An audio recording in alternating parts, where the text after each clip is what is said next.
cost of living crisis, that is what we are talking about on Econo Chat. Let's talk business with Mr. Daniel Steinmann.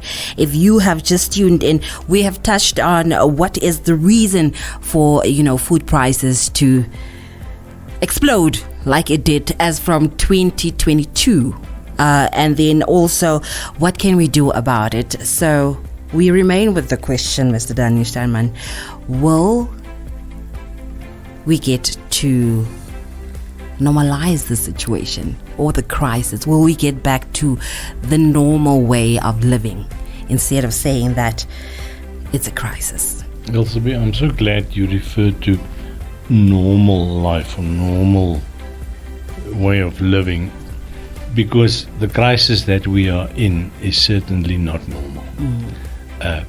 And I often wonder if the government realize how hard it is for families, and I'm talking about the majority of families in Namibia, to get to the end of the month. We always joke, no, the month is longer than my paycheck and this sort of thing.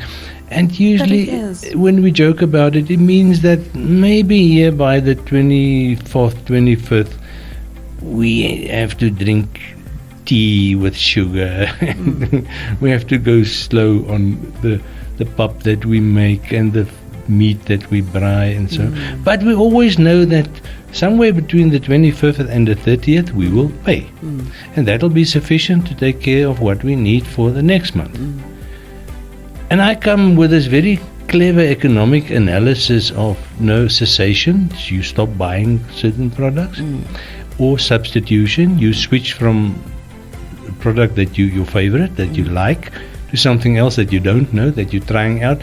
Not because you want to test it, how does it taste, simply because you're forced to, because you can't afford anything else. And this is the fundamental issue. It is not, the crisis is not in the sense that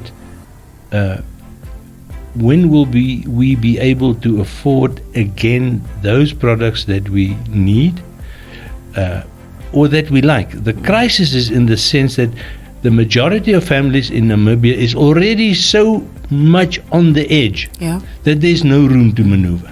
They basically have to take what they can get at the absolute cheapest possible price, and the practical implication is that they have to forego on certain commodities. They simply can't buy them. If they're not absolutely a priority, they just stop buying them, or they go for the cheaper one. Will it normalize? Will it come back to an affordable level? The answer is maybe. And again, the reason is the same as with inflation, because we do not control the so-called geopolitical risks of the world. If a group of rebels in the Middle East wants to attack ships, container ships, the stuff that move all the groceries of the world and all the commodities of the world around, if they want to attack them in the Suez Canal or close to the Suez Canal, and those ships have to follow around South Africa on a longer course, it has an impact on the cost of transporting stuff. We don't control that. The fight in Gaza is not our fight, but the fallout from what other people do, that affects us. So I want to make a very cautious remark in the sense that I only expect a normalization if the war in the Ukraine, if it stops, so that situation must normalize first. Then the second thing is the conflict in Gaza. And people ask me now, how can, because nobody sees any end in it. And I say it's very simple. You just release the hostages. Then within 24 hours, there's no more war in Gaza. But people don't want to hear that.